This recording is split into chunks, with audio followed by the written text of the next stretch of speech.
Hello, everybody, and welcome back to episode 126 of the Everything Moto Racing podcast. We are back, me and Cameron, once again. Lauren is still living her best life over in Thailand. Yeah, just us. Lucky just us you. boys, the squad, the lads. Oh, God, don't. Do not. Do not. But we've got quite a good episode lined up today because it's back. It's happening! It's Yes! finally back. Oh. What a long, It's been so dark, long. depressing It's been 84 winter. years. Oh, it's been 84 years. What's that from again? Interstellar or something? Titanic. I've never seen it. Oh, but Titanic. Oh, no, Interstellar was like 1 billion years or something. I don't know. Oh, Anyway. I don't know. I've not seen that either. Oh, what? I've not seen most movies, to be honest. Fair. Everyone has a conversation. Have you seen this note? Seen this note? I'm like, Too busy looking at MotoGP stats and that's it. rider gear.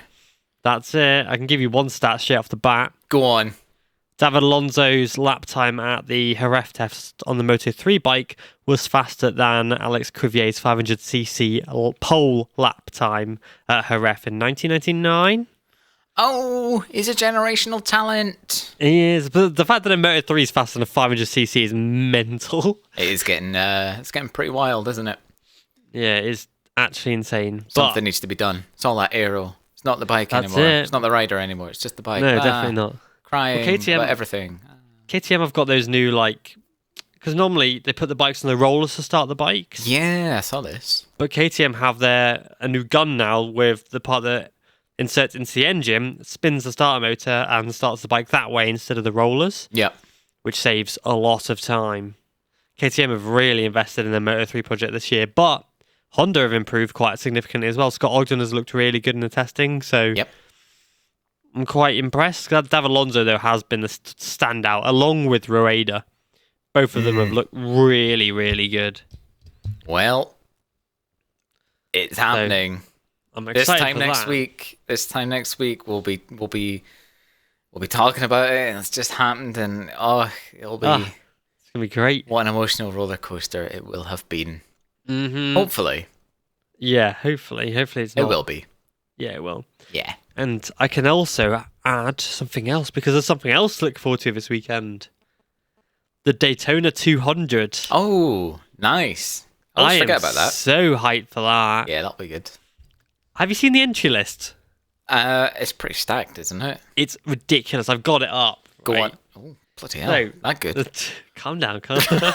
So, number 1 plate goes to Xavi Flores because he's a Supersport champion in Moto America. Right. This list is, I'm not going to read out every name because there's like 100 names in Supersport, but it is stacked. So we got Xavi Flores, Josh Herrin, who's won this race before, Joshua Hayes, PJ Jacobson. Now, Yamaha have entered 3 bikes into this race as well. So you got Marvin Fritz in there, who is a Yamaha endurance rider. Then you got Kala Yakov there as well. Nice. Blake Davis, who is I think now 2-time Twins Cup champion. He won the Twins Cup at 15 years old as a rookie. Well. And then I think he won the Twins at Daytona last year again at 15. Sick. Disgustingly fast. Then Corey Alexander. Good down, you got Stefano Meza. Taylor Knapp's in there as well. Bobby Fong, Richie Escalante. Then again, Nicolo Canepa, who's the Yamaha World Superbike test rider. Obviously rides for Yacht as well in the Seen the videos of him on track with Top Rack and stuff. Yeah. He's quite around quick. Mugello. Yeah. Mm-hmm. Danny Eslick, who's a big name, of course. Tyler Scott, who's, again, disgustingly fast for like an 18-year-old kid now. Hayden Gillen's in there. Brandon Pash, who's won it twice now. Maybe 3 times? Twice. Carol Haneker, who obviously is a Moto2, Moto3, and is the Rebel Rookies champion a few years ago. You got Harry Truelove in there. You scroll down a bit further. You got Matt Truelove, his brother, in there. Gus Rodeo sandwich between them. You got Richard Cooper on the PTR Performance Triumph. Brilliant. You've got a few more names. Also, I want to say as well, Taylor Knapp's on the Triumph Daytona Moto2 bike. Oh. It's on the Moto2 chassis, which is pretty cool. That's interesting. Going further down, we've got Jessica Cabarizzi, who I believe is doing the World Super the Women's World Superbike series this year on the R7. So that's quite cool. And very aptly using number 765 aboard the Triumph 765 is that makes sense, Hickman. doesn't it? Yeah. It's Peter Hickman on the Triumph, which is epic. That's and fun. Okay. And then you got Tom to Paris as well, who's just a legend on the GSXR 750. So that'll be fun. Yeah. That's so stacked. And that's like half the names. Like the names that you probably know kind of thing. I love it. Unbelievable. And you got the baggers there as well. Yeah, that'll be great. Crazy. I love the baggers. Oh, they're so sick. So sick. And the Super Hooligans as well, with Nicola Canepa's on the Super Hooligans as well. Any Jeremy McWilliams or anything? Is he? No, he's not. He didn't. He got replaced by Troy Herfoss, who's a 3 times Australian Superbike champion at the Indian squad. I see. Yeah, but Troy's a legend as well. I love Troy. That's good then. It's pretty cool. But yeah, so we've got that. I think last year was absolutely absurd for finish. I think it was like 3 riders finished within. I remember. It was scene. It was a crazy close finish. I can remember it now. Yeah, here we go. Yeah, so it was Josh Herrin who broke through. That's right, and Cam Peterson was just behind Brandon Pash. That wasn't the one I'm thinking of. There's 5 riders crossing the line in this one photo for the win, by the way. It was a 2022 Daytona. Oh, my bad. All the years are just blurring into one now. Bonkers. Where was it? Yeah, photo finish, that's it. And you had Pash who squeezed out Cameron Peterson by millimeters to win. And then the year before that, Pash slipstreamed Sean Dillon Kelly. Sean Dillon Kelly had a massive lead, and Pash slipstreamed him the whole way around to steal out of the line. Brutal. Just epic. Brutal. Yeah. It's so good. There's 600s as well, hooning around. Screaming. Silly speeds on the embankment. Yeah. Oh, it's pit stops. You got tyre changes. You got everything. It's epic. Yeah, give it a watch if you can. It'll be on Moto America's Live, I believe. Oh, sick. So, yeah, give it a watch. But we've got MotoGP as well to talk about. Ah, yes.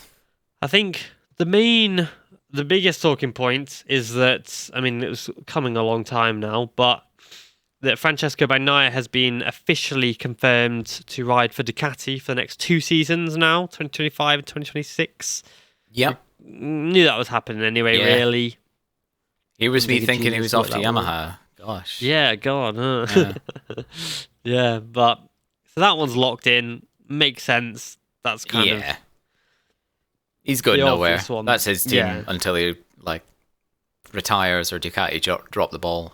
Mm-hmm. We have a Marquez Honda situation. That's it. I think there's only 2 riders now confirmed for next year so far. And that's Binder and Bagnaia. Correct me if I'm wrong. Yeah. I think the rest of them, they're up at the end of this year. Yeah, because a lot of riders who have swapped this year, they wanted to have. Oh. Yeah, Zarco's confirmed as well for next year. Right. Okay.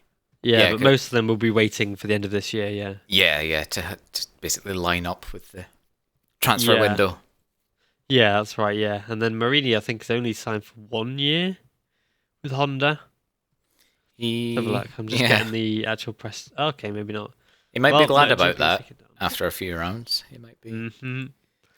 That's true. He'll always have a seat at his brother's team after all. I think, yeah. Sadly, I think the nepotism is very much in Marini's favour. Yeah. Mm-hmm. I'm just trying to find out if he's 1 year or 2 years. I'm just trying to. Yeah, Marini Racks are extending VR46 deal. Oh, there's nothing about him actually declining that and going to Honda.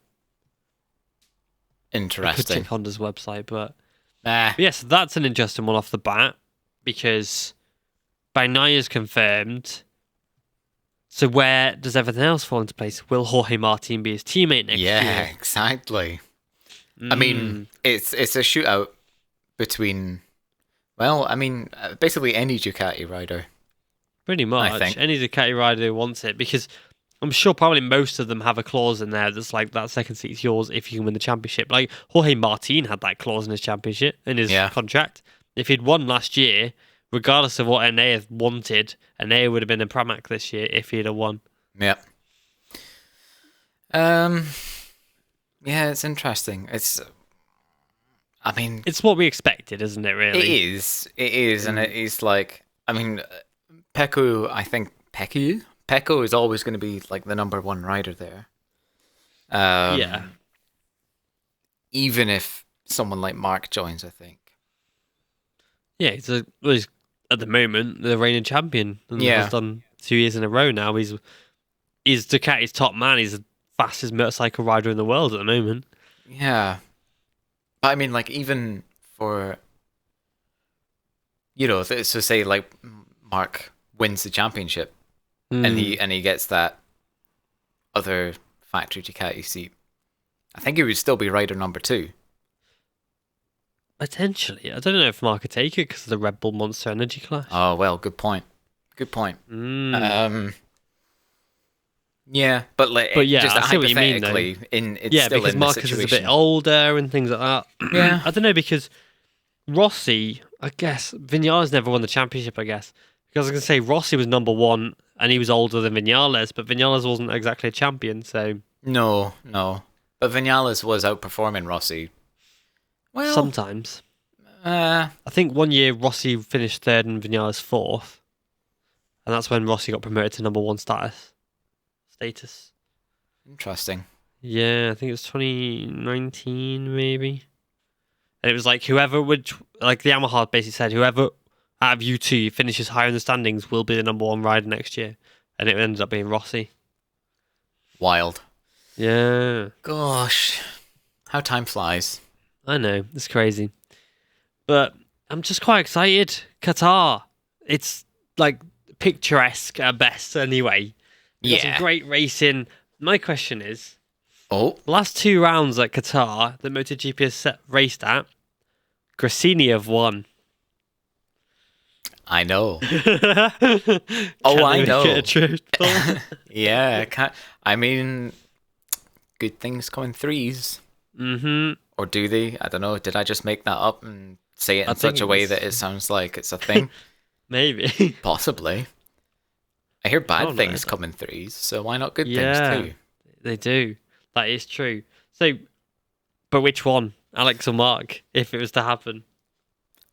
I have to say that come crunch time, come a Sunday, I think even though it would be his first race on the bike, I think Marc would outscore Alex. And if, in this context, if we're talking about them winning, then I think it would be Marc out of the 2 of them. I genuinely think Marc might win it this weekend, Yeah. Which would be mental.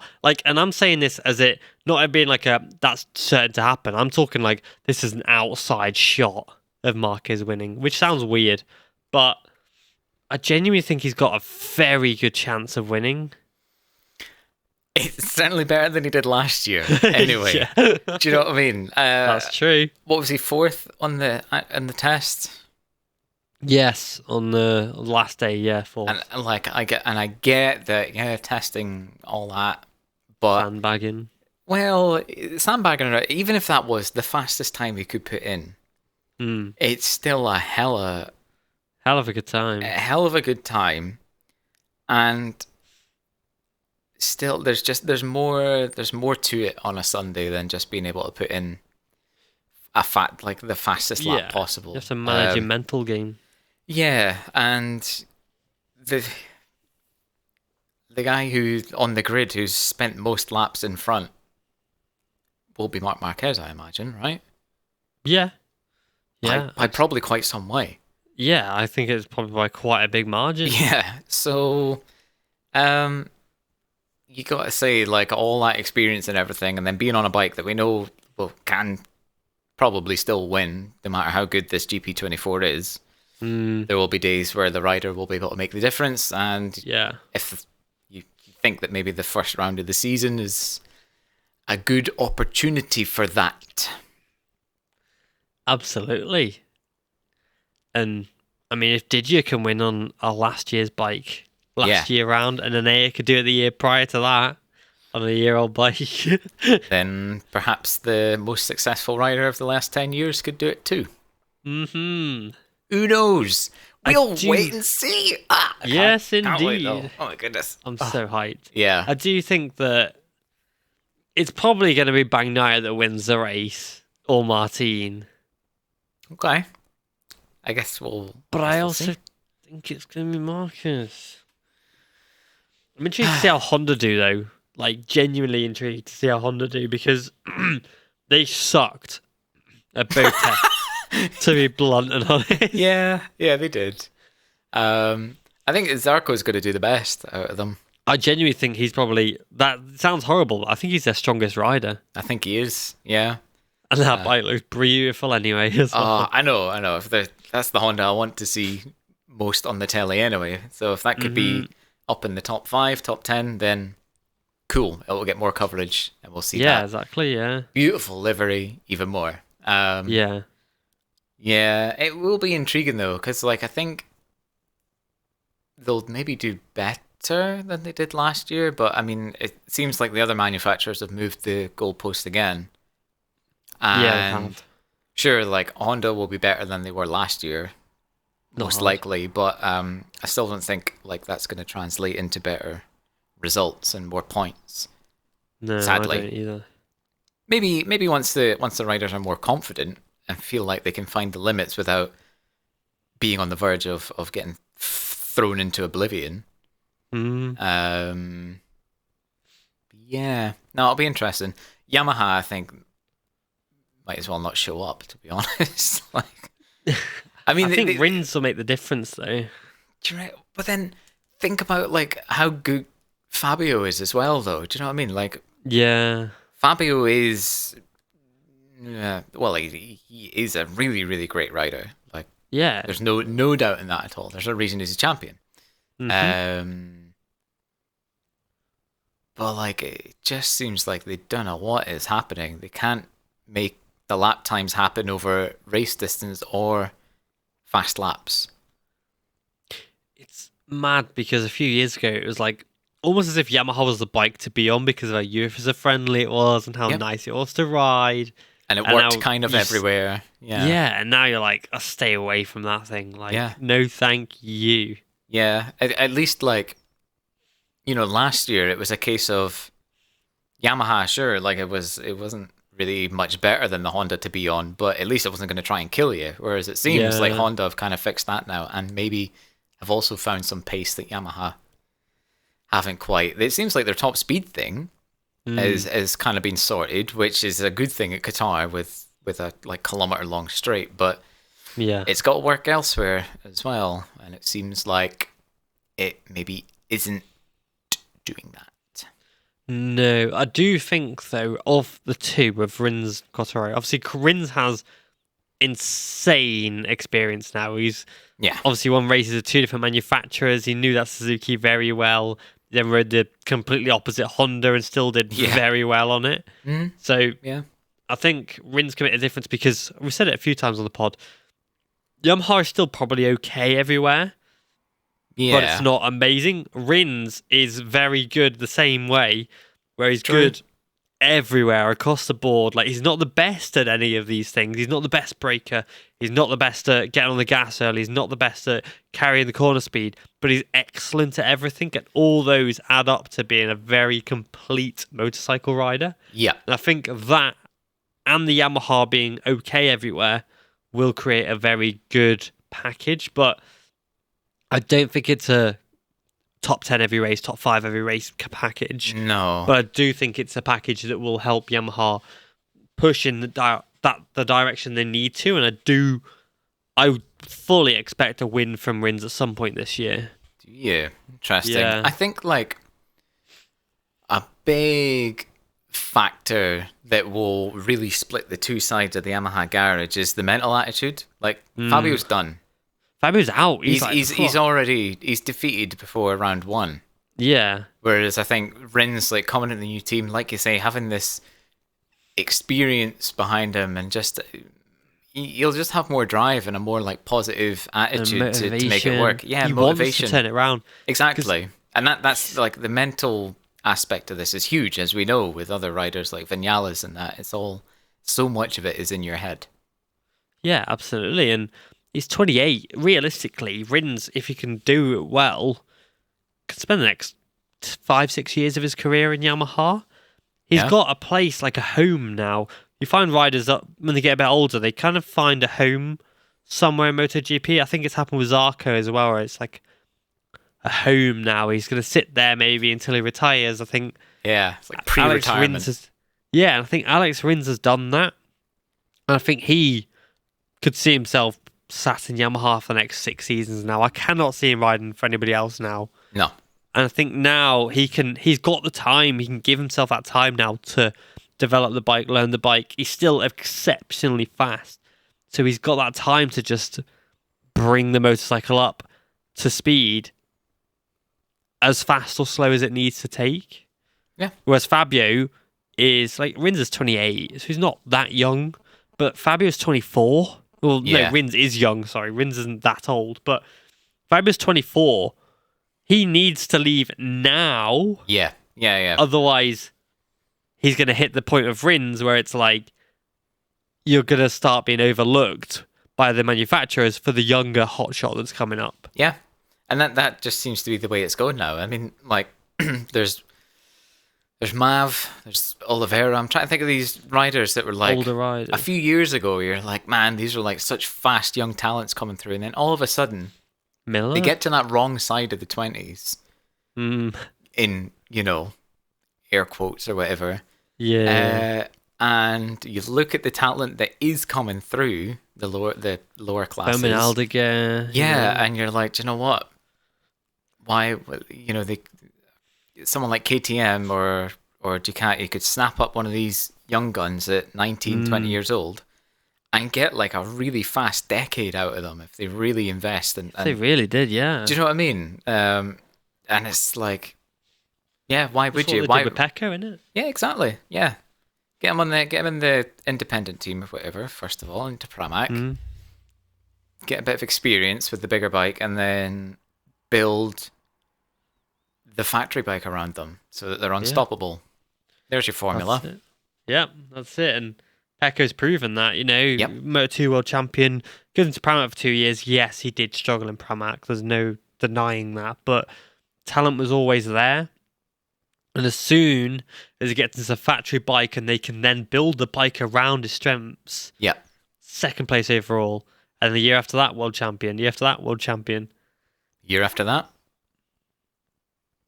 We'll have to see. It's possible. It's very possible. He's like the favourite at the moment. Lap record at Sepang and Qatar.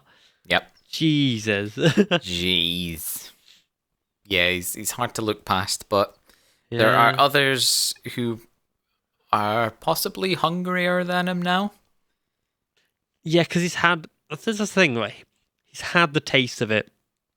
He's had that feeling of winning the championship. That will, of course, spur him on.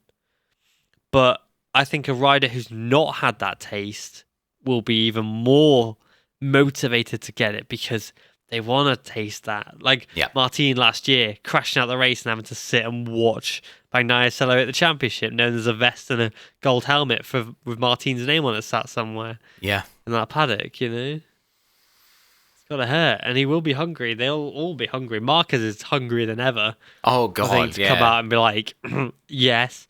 Pedro's hungry. Pedro's 19 years old. Has a chance to be the youngest ever Grand Prix winner this year if he really wants to go for it. Yep.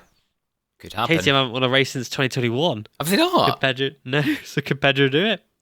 Like a main race, as in Brad Binder's. No, wait, I'm lying. Yeah, what about Miguel Oliveira? Yeah, Miguel in the wet.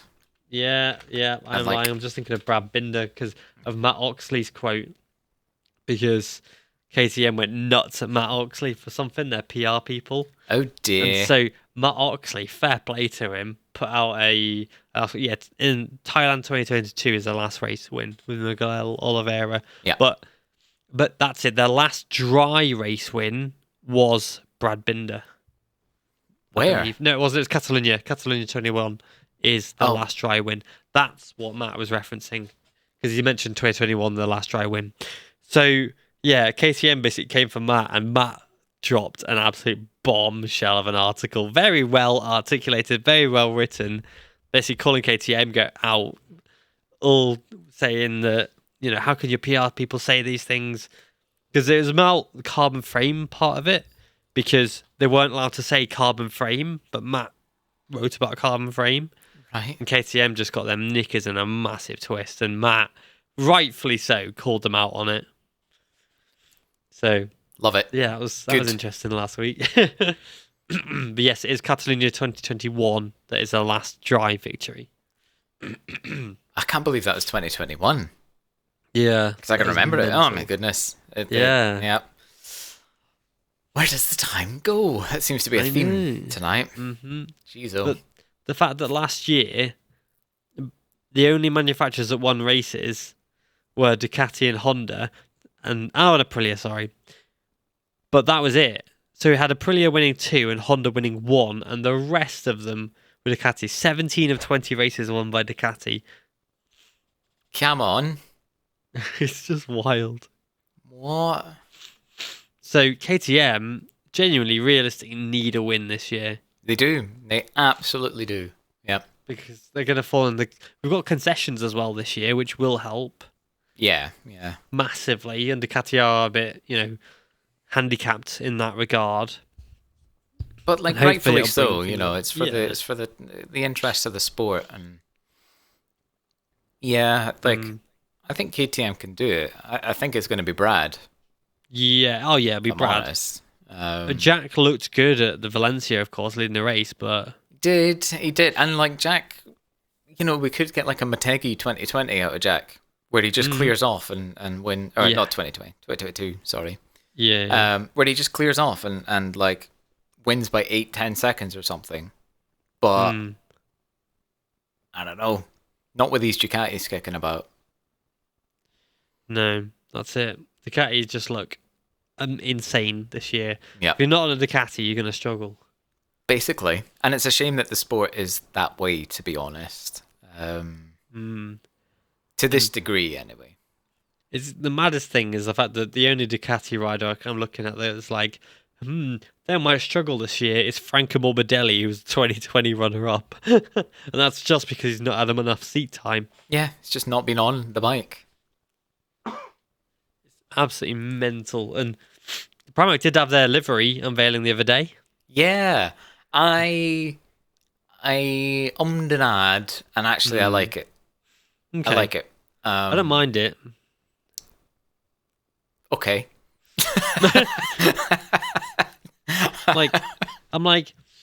For me, it's a perfect 5 out of 10. Do you reckon? Yeah, it's all right.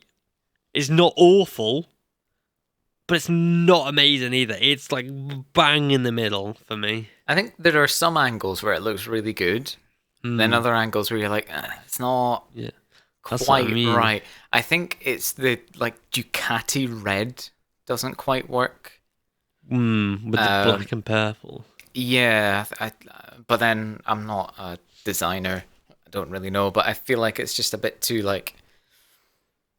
I don't know. The other colors are a bit more sort of It just looks unfinished. Yeah, maybe.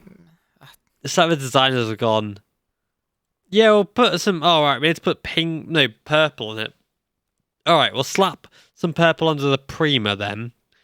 And some at the bottom. We'll make sure the front fairing is also, purple. Oh, wait, it's a Ducati. So we need to make sure there's some red on there. Bright red. Okay, put these pill-shaped bright red things on there. That are the same colour as the Motul colours. Oh my god, red pill.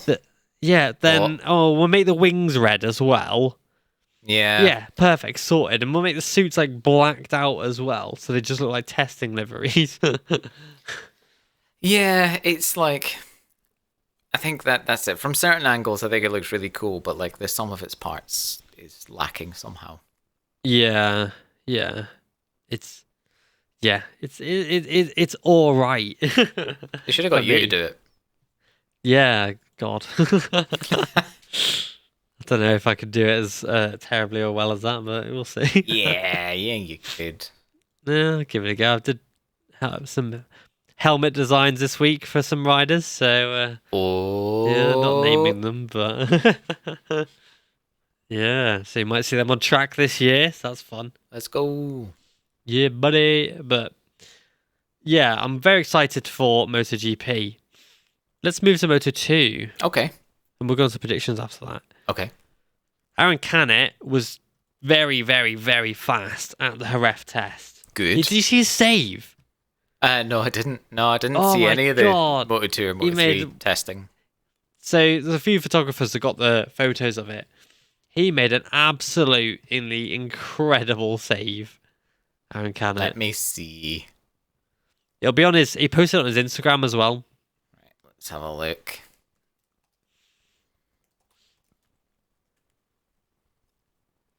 Feel free to talk amongst yourselves. Yeah, I'm sorry. But whilst you're looking at that, I was like, oh yeah. So the lap record was a 40.6. By the end of the test, there was the top 7 were under that lap record from Aaron Canet. Simon Aldeguer topped the test ahead of Joe Roberts. Oh, who is seeming to has found his feet again back on that OnlyFans American Racing Team bike, which is I'm glad for him. You never should have left, really. No. But right. You know, when the team world champions are coming knocking on your door after a stellar season with Enea Bastianini last year, you're going to switch. Obviously, Manuel Gonzalez looked really good in third. Then it was Tony Arbolino, Canet, then Chantra, then Marcos Ramirez was also under the lap record. Wow. Oh, and the top 8, I lie. Alonso Lopez was also under the lap record. In 8th.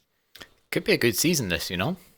Marcos Ramirez, I'm quite excited about. Oh, because I mean, we'll get to it. We will get to it.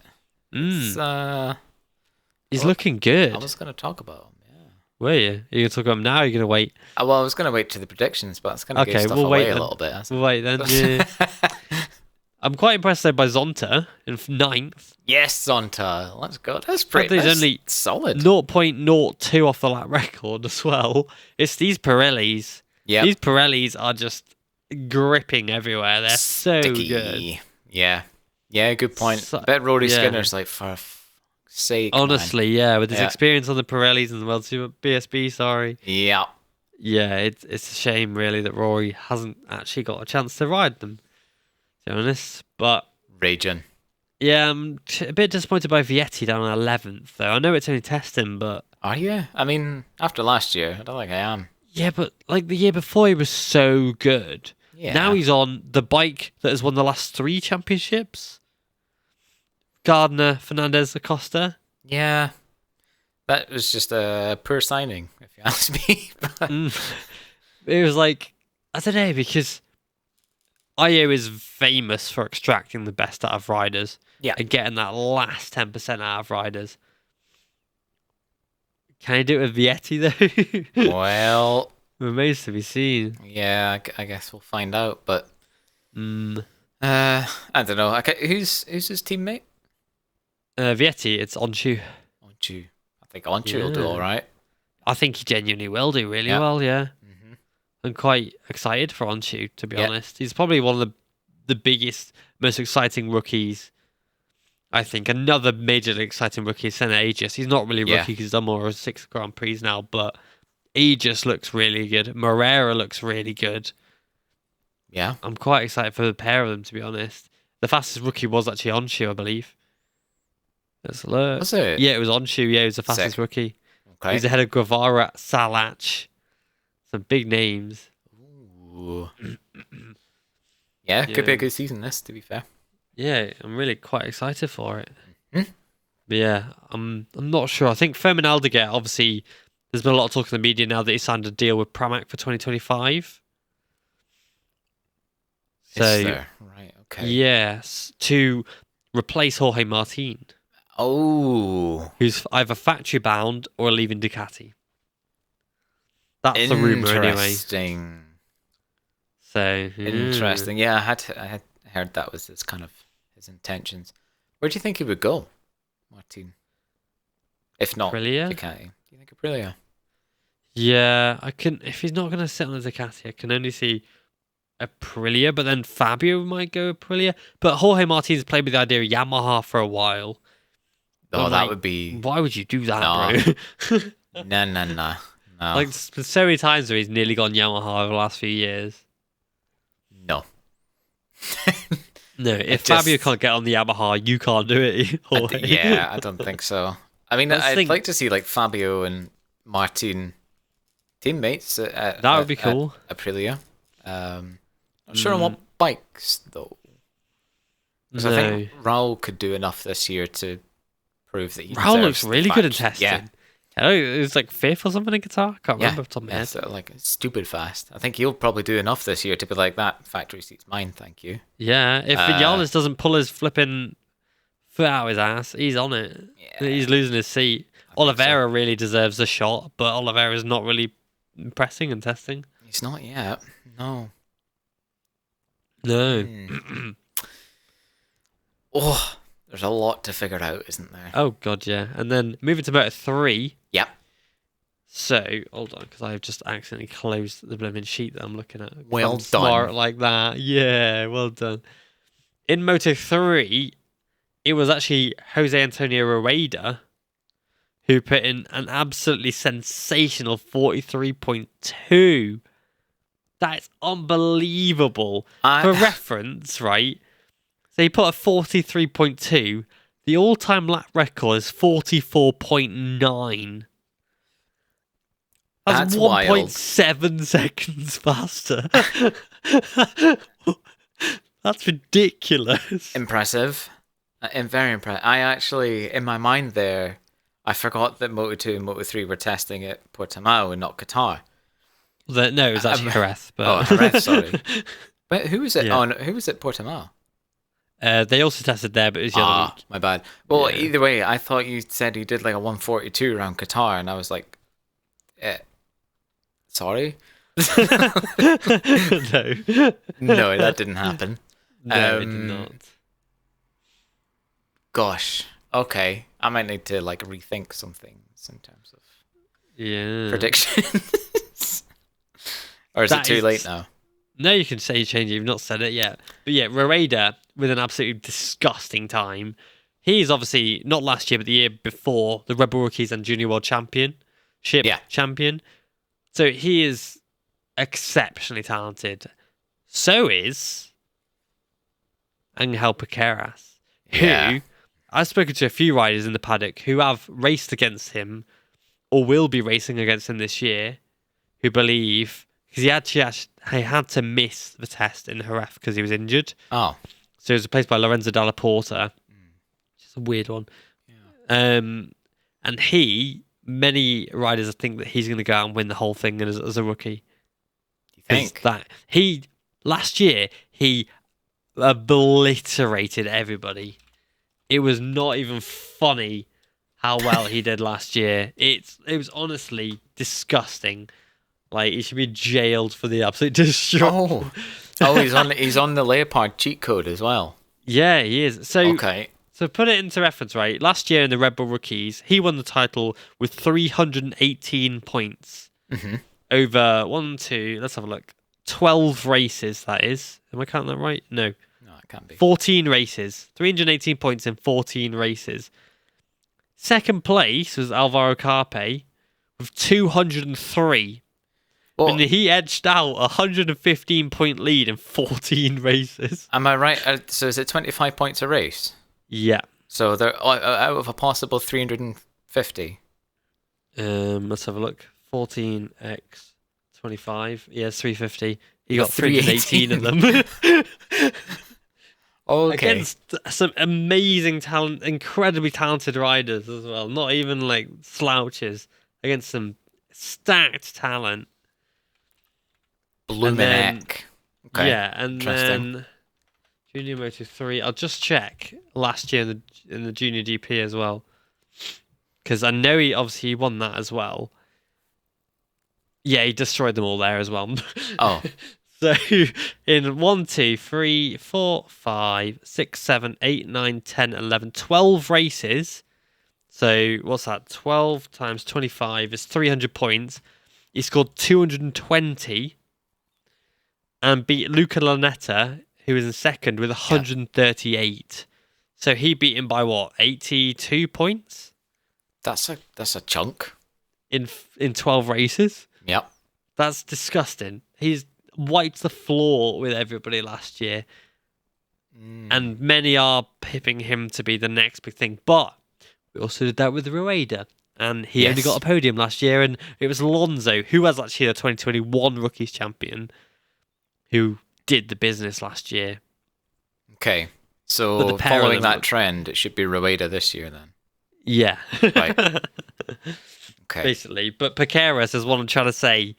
Especially on the Leopard, he won because Rueda exclusively only rode Hondas. He came up through the Monlau. I see. Monlau system and rode the Hondas in the Moto 4, the Moto 3, only on the Estrella Galicia, and then hopped on the KTM. Whereas Piqueras has only ever ridden the Honda and will be on the Leopard Honda. Yeah. Which helps a lot. Yes, it do. Because the bikes are completely different to ride. Yeah. KTM, you have to be so aggressive. The Honda, you have to be nice and smooth. Oh, can it please just be the weekend already? I know, but it's looking good. It is. It is looking good. To put it into reference as well, the top 14 were under the lap record. In Moto 3? Yeah. Wild. That is nuts. I love it. The MSI lads are looking good. Otono and Yamanaka are 3rd and 4th. Yeah. Ahead of Holgado. Are Moto 3 on Pirellis now as well? Yeah. Sick. Yeah, which is why they're so much faster. That's crazy. I'm quite certain Scott Ogden's looked really good as well on the Honda. Honda have made a step because normally Honda would be like out of the points barring one Leopard. Whereas in the top 15 now, you've got 6 Hondas. That's which good. is Lunetta, who's a rookie. Adrian Fernandez, David Almanzo is another rookie. Ogden Ferroli and Battel. The fastest rookie was Lunetta in 8th, which is quite impressive. Luca Lunetta was a runner-up in Junior GP as well. So there's just so much to like. You could analyze this for hours. You really could, honestly. You really could. And Shall we? I don't think people will listen to that. As well as Jabi Zurutuza, who is very fast as well, like incredibly fast. He will be missing the first 2 races because he's under the age limit. So he'll be replaced by Vicente Perez. That's a shame. Yeah. But, I mean, better than missing the whole season for age limits, yeah. Like Maximo Quiles, Maximo Quiles is one of the fastest kids who are not in the World Championship. If it wasn't for the age things, he would be in there. He's managed by Marquez, both the Marquez brothers Academy, the vertical group. Yeah. He won the European Talent Cup as a rookie at 13 years old, started the season at 12 years old, and then was sent into Red Bull Rookies and was winning races as a rookie in the Rookies as well. Luminec. He's disgustingly fast as well, so we got him to look out for in the next few years. And he's Junior GP with the Estrella Galicia squad, who've won the last 2 Junior GP titles as well. Wow, okay. So, God, there's a lot of talent coming up. Casey O'Gorman's with the Estrella Galicia squad this year as well. That'll be good. Mm-hmm. I think, the next 5 years or so, talent is going to be... MotoGP's not going to know what to do with itself. Really. We're going to have like an F1 situation where... Because in F1, the last 3 Formula 2 champions haven't had an F1 seat because there's too many... too much. Yep, feels too stacked. Yeah. Go to World Superbikes. Honestly, that's probably what's going to happen. That's why Remy's there, isn't it? Yeah, it is why Remy's there. And I think it's just going to get better and better and better. Yeah, it's just like you are going to see top riders in Superbikes and things like that because there's nowhere else for them to go. And it... I just realised I'm talking to the wrong mic. But yeah, I was putting my headset on charge. I was like, oh yeah, the other mic. But yeah, what I'm saying is you are going to hit a point where, yeah, they're all going to be flooding Superbikes. Yeah, exactly. It's like, yeah, if you just can't get into MotoGP, where are they going to go? And then we could... And to the point where, like, the sort of... Those that have maybe... outstayed their welcome in MotoGP, so to speak. You know, like your Petrucci's and that have maybe, you know, they can't quite cut it anymore. They won't get that second chance in World Superbikes anymore either. I don't think. And all that. Yeah, that won't be a thing. That's true. In maybe the next 5-10 years. Yeah, it's just mental to think about. Good though. Just means the racing's going to be better. I hope so. Did you think about the better racing? Obviously, MotoGP's racing has declined because of overtakes and things like that. Did you see Remy Gardner the other day? I saw a clip on Instagram and he went on a podcast and tore MotoGP to shreds. Oh, yeah, no, he didn't. Like, he tore MotoGP bikes to shreds. He said like he hates them. He said they're too long, they're too like low. He hates the wings. He hates everything about it. He loves the superbikes now. I think that seems to be a thing, doesn't it? Like people just seem to enjoy hating on MotoGP for the sake of hating on MotoGP. Well, possibly. I mean, sure. Like Remy's got motive as well. He's got experience on it as well. Yeah, he's got experience and he's got motive to be like, sod MotoGP basically. Yeah. But like people, when riders go to superbikes, they seem to enjoy it. Yeah. The racing's better. I think the atmosphere is like less like elitist. Yeah. And yeah, they can just ride and like have fun and it maybe, I don't know. Obviously, I've never been in that position, but like it feels like it's the kind of thing that would make you just like fall in love with why you're doing it again. I feel like the pressure of like getting to MotoGP and trying to make it in MotoGP would kind of spoil things sometimes. Yeah, I think so. Getting that shot in superbikes and like having a team that's like happy for you to be there and like just everyone's like, yeah, let's just go fucking race, rather than send it. Yeah, send it exactly. And yeah, I think it translates over the screen as well. I love watching the superbikes. Yeah, for that there's reason. So much passion, it seems like, and enthusiasm, and like all the paddock stuff and the Parc Fermé and everything. It just looks brilliant. Yeah, it looks so much better. If you've never been to a race, you need to go. Yeah. I do. Michael Hill on stage, superb. Plan on it this year. Yeah, nice, honestly, you need to. If anyone wants to buy me some plane tickets to. Oh yeah, you got to fly, nice. haven't you? I could fly. It's right by an airport. Donington is literally by the airport. I wonder if I could actually, because I would need to fly from like Inverness or Aberdeen or something. That's true. Like genuinely, you could fly, land at the airport, and walk to the track. It's that close. Yeah, well, I went to Download Festival 10 years ago, so I know just how close those planes are. God, yeah. Lying in a tent, hungover, being like, oh God, another one. Yeah. Yeah. But yeah, I mean, if someone wants to buy me a plane ticket to Donington, fine. But I mean, while you're at it, like send me to Aston or why not? It's like the BSB this year starts at Navarra, doesn't it, in Spain? Yeah, obviously the most British winter sun. Yeah, Spain. Yeah. Can't wait for BSB. But speaking of BSB and Donington and planes, it still reminds me of Jamie Morris's photo of, I think it's, is it Leon Haslam going over the top of, God, I can't remember the name of the corner. Hold on, Donington, I cannot remember part. Going over the top. Corners. Yeah, oh my God, what is the name of it? Yeah, where he goes down towards the Melbourne hairpin, that's it. And goes down. Oh, okay. And there's you can hit to the bottom and get shots where you can just see the sky. Yes. And he photoshopped in a Concorde into it. And it just caused chaos on Twitter. Oh, brilliant. Everyone, so many people believed it. And it's just a running joke every year. It's amazing. So good. So good.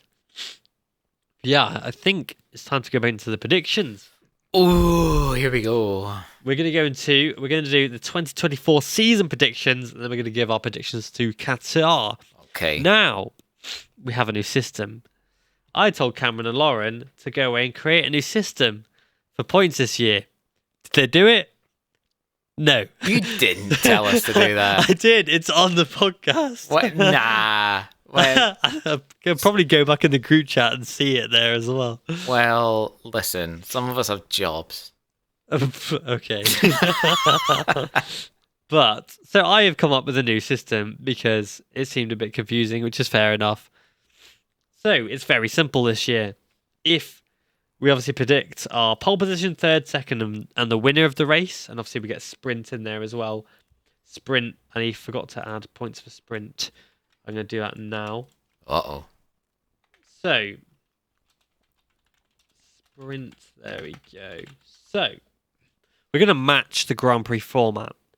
You do not get any points now for predicting a rider on the podium, even if they're on the wrong position. If you predict them third and they're second, you get 0 points.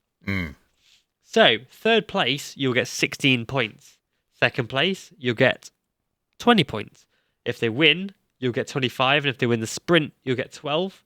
You get 10 points for a pole position. All 3 on the podium, and you get 75. And if you get them all correct, you get 100. Okay. And that's per class, obviously, without sprint in MotoGP. Yeah, per class. So there's a potential 300 points per race weekend. Yes.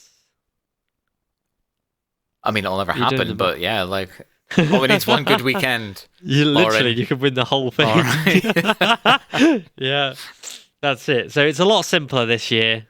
A lot easier to follow. You can play along at home if you want to as well. But if you really want, yep. Yes, tell me what you want, what you really, really want. Oh, gosh. Anyway, right.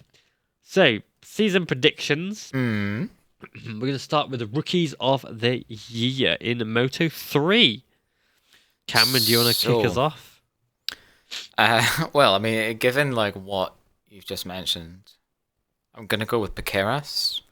God damn it. All 3 of us have gone for Piqueras. All 3 of us. That's boring, isn't it? A little bit, yeah. Okay, well, I'll let Lauren kick us off with Rookie of the Year Moto 2 of Onshu. I went Sasaki. Oh, Sasaki, yep. You're going to go for... Deary me. You said Aegis doesn't count, right? Doesn't count. I'm probably going to have to go with Onshu as well, then. Okay, Onshu. Yeah, I'll go with Onshu. Glad you picked that. There's only a couple of... Who else have we got that's a rookie? You've got... There's quite a few. Oh, Moreira. Yeah, you got Moreira. No, I think I'm going to go with Onshu. I back him. Okay. Nice. Yeah. Okay, I'll stick with that one then. Nice. But yeah, the rookies are Mazia, Sasaki, Onshu, Moreira, and Artigas and Agi. Oh, Agi's there. Sick. Yeah. Yeah, no, I think it's still out of those names. I'm still going to go with Onshu. Okay. Yeah. Now, more of a subjective one. The biggest improver in Moto 3, I've gone with Fernandez. Forgot his first name now. Adrian. That's it. Adrian Fernandez. Okay. Who are you going to go for? Well, I'm going with Ogden, I think. I like it. I like it. Yeah. I'm not mad about that. Moto 2, Lauren has gone for a very sensible Joe Roberts. Oh, yeah, that's a shout. A good shout. It is a shout. Yeah. To be honest, I'm now actually questioning whether this is like a good shout, because it's maybe like towards the end of last year, they were doing pretty well. So actually, if they just continue in the same vein as that, I think they'll still be doing well. But I've put down Garcia. Okay, I like that. Yeah. So I think if Garcia can continue to build the way he did last year, podiums and things like that. Yeah, then I think that could be sick. So yeah, I'll stick with Garcia. Yep. Nice. I've gone for a guy who had a pretty tough season last year. Whomst? Alonso Lopez. Oh, interesting. Right. In MotoGP, I've gone for Raul Fernandez. Okay. So I've gone both the Fernandez brothers. Right, okay. Yeah. Who Wouldn't are you be going mad. for? I've gone with, I think, the only other logical choice, and I think that would be Morbidelli. Yeah, that is a very good shout, to be fair. I didn't even think of that. The only one that's got, like, the machinery under him to actually facilitate a significant improvement. Yeah, that's true. It's true. Other than Raul. Yeah, other than Raul. I have got biggest disappointment. Who did? And I forgot to ask you. Oh, well, who did Lauren go for biggest improver? Oh yes, sorry, Rins. Ah, oh, really? Okay, interesting. Yeah, I guess he had a shocker last year because he was injured, didn't he? True. I don't know if that counts. Like, he won a race by literally finishing just gonna the go races. and win a load of races then. Well, yeah, I think he's just got to finish though to improve. So. Yeah, exactly. That's true. Biggest disappointment, you said? Yeah. I'm going bold. I've gone bold as well. So I'm going bold. I'm going Rueda. Oh, that is bold. I think we kind of expect him to pretty much win a good chunk of races, maybe the championship. And I don't know. I think if it doesn't happen, we'll be disappointed. So yeah, that's why I've went with that. That is very true. I've gone with David Munoz. Okay. Yep. Yeah. Yep. Yeah. Don't know why I've gone with David Munoz, but I have. No, fair. In Moto 2, I've gone with a very controversial one of Tony Arbolino. Same. Nice. Yeah. Same. Nice. Sad. The pressure's too high. There's just something. There's something missing. Yep. Yeah, there is. I don't know what. Who've gone for a MotoGP? Mav. Yeah, fair shout. I've gone with his teammate Oliveira. Kind of half teammate, isn't it? Brilliant. Half teammate. Yeah. I don't know. I think Mav's like, if it doesn't go really, really well from the start, which it hasn't, because I mean, pre-season seems to matter to Mav. Since it's not got off to the best start already, I think it's not a great foundation for him that he needs, which is a shame because I mean we know he's fast. We know he's like one of the fastest riders out there when it works, but it just doesn't seem to be working. And I think it's gonna. Rumors will then start circulating halfway through the season that he'll be replaced by whoever, and then that'll be that. That'll just chuck it under the bus. Yeah, I think so. Yeah, that makes sense. Yeah, I'd back that, to be honest. So, for the first to be fired, I've gone with Tatsuki Suzuki. All right, okay. Lauren's gone with Vinales. This is an interesting one. Oh, I nearly put Vinales. I don't think he'll be sacked, though. I think he would rage quit like he did at Yamaha. Yeah, that's true. If that was like part of the potential. Yeah. Oh, was it? Was that part of the... Yeah, fired or leave team. Fired or leave. Okay. I mean, I really didn't know what to put for this, so I just came up with like what would be a mental headline and would disgust and shock everyone. Okay. So I just thought like Miller and Paul are gonna swap. Bloody hell! That is massive. Jesus. Yeah, I think like I don't know. I feel like Miller wouldn't be performing, and I think KTM, being KTM and the history they've got, I think they'd be like, do you know what? Well, get out of that full-time seat. Let's get Paul back in. Or they put Acosta in. Yeah. The factory, and then put Paul in the gas gas. Yeah. Something mental like that. I don't know if that counts as like being fired or whatever. Yeah, that counts. But I think team in it. Yeah, I think like something outrageous like that is what I went for. So if anyone wants to stick a $5 on it, I feel like you'd get good odds on something like that. Jesus, that's never gonna happen. No. But I just thought that could be wild. Yeah, fair play. Right, Lauren hasn't put any for this. That's great. Team World Champion in Moto 3. I don't know if I put it in the group chat. I probably didn't. No, you didn't put in. Oh, for God's sake. Team World Champion Moto 3. Yeah. Well, let me come up with this on the fly. I've gone with KTM IO. Moto 3. Let me look who's in what. IO. Whoa.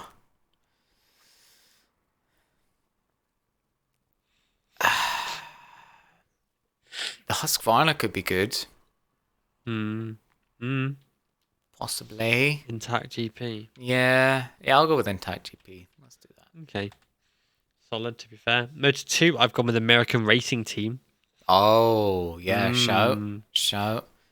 Yeah, because I don't think IO are going to do it this year. No, I don't either. Who else have we even got? Well, I think like the only big contender for them. Fantic, but half of the team will let them down with car dealers. Well, that's it. And so, like with that weighed up, I'm probably gonna say MT helmets could surprise us. Yeah, they could.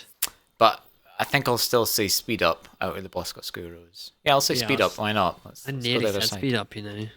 You what? I nearly said speed up. Did you? Well, yeah. Cool. That'll be fun. Right. Team World Champion MotoGP, I've got Ducati. Yeah, the Lenovo Ducati. Probably the same for Independent Champion of Pramac.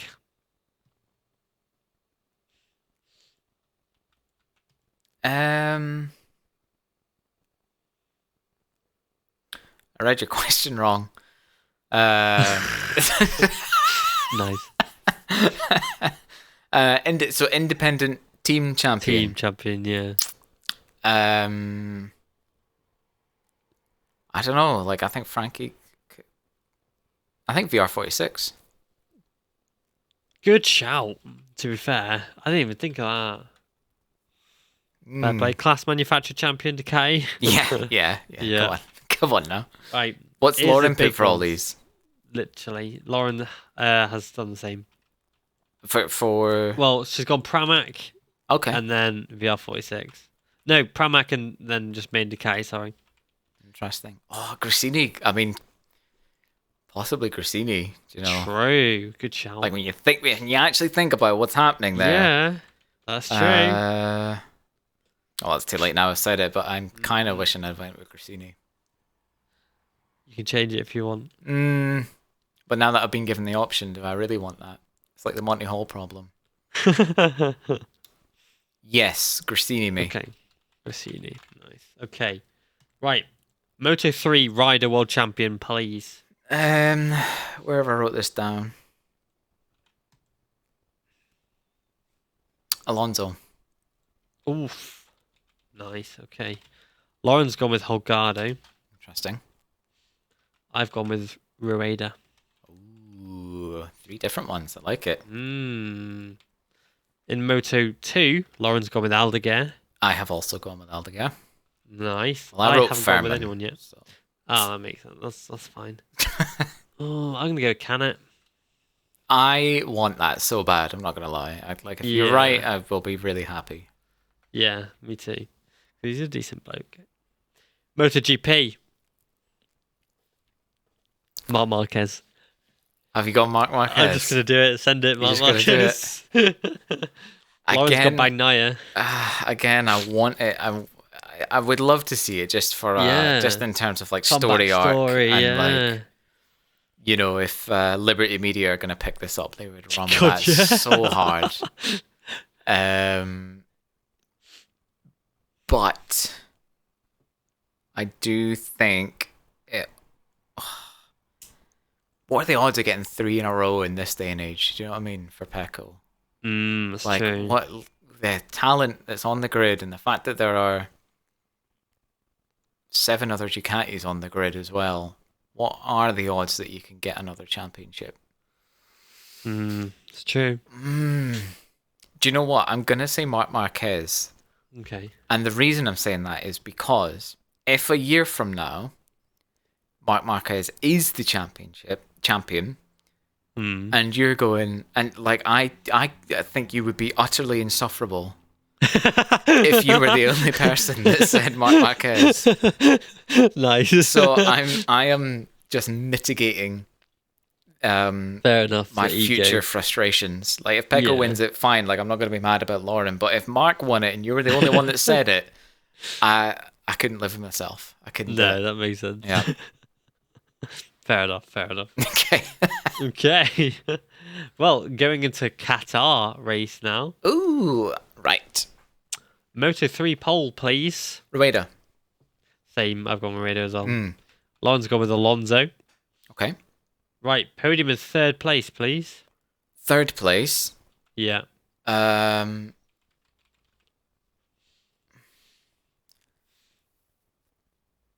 I've actually just changed my mind on this. I'm going to go with Holgado. Nice. Okay. Nice. Solid. I've gone with Ortola, and so has Lauren. Interesting. Okay, sick.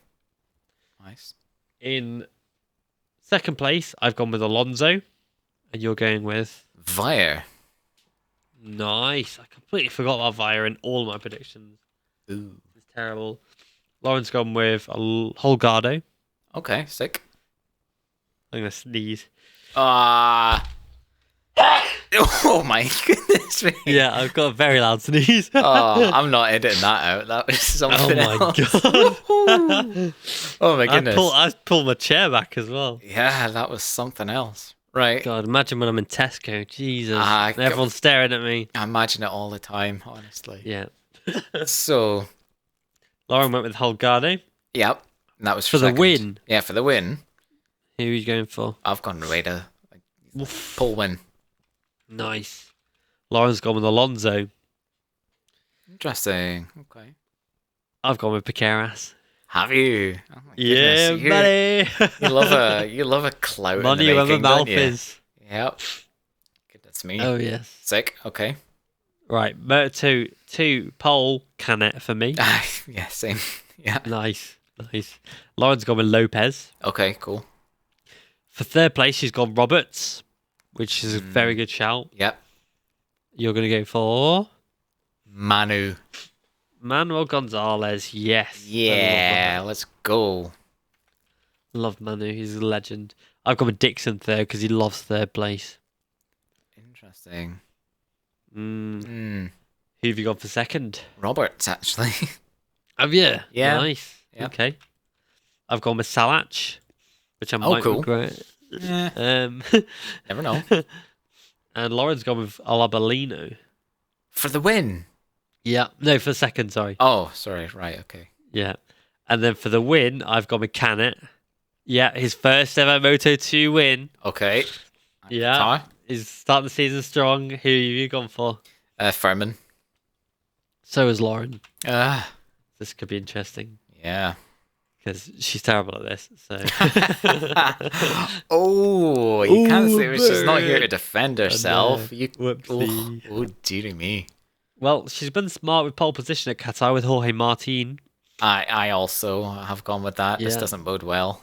Well, I've gone for the lap record holder of Bagnaia. Wow. I know. Martin was sandbagging. Did you see it? True. He had too much dye in his eyebrows. It was That's what it was. Yeah. Yeah. Well, he won a lot of sprint races last year, so I've followed him up with this year. His open sprint winner of Jorge Martin. Well, I've done the reverse of you, and I've went Pecco for the sprint win. So is Lauren. Okay.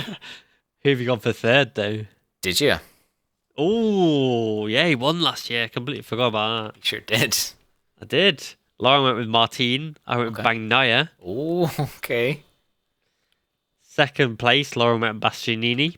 I went Alex Marquez. Oh, okay. And you've gone for? I've gone Martin second. For the win, I've gone for a Marquez 1-2 with Marc Marquez to win his Ducati debut. I mean, I also have put Mark for the win. Nice. So is Lauren. Oh my god, really? Oh, we need this to happen. If I know, we need Lauren to change it because now he won't win. Yeah, we've jinxed it out. Dearie me. This, honestly, and the thing is, there are like 5 names you could pick. Maybe more. Like maybe 8 names you could pick for the win.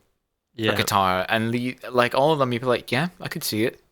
Yeah. Do you know what I mean? Yeah. Like, let's go. Yeah. Let's go. Nuts, isn't it? Do you know what's nice as well with Qatar? Works really nicely with the UK time zone. It's late in the day, isn't it? Yeah, just in the evening. You can go do stuff through the day, come back, and you got like a late afternoon kind of racing going on. Yeah, I love it. It's marvelous. Yeah. Indeed. Well, I think that's all we've got time for. Is that us? Is there nothing else that's happened? Nothing to do with superbikes? We talked about Phillip Island last week. Yeah. That's it then. Catch you later. That is it.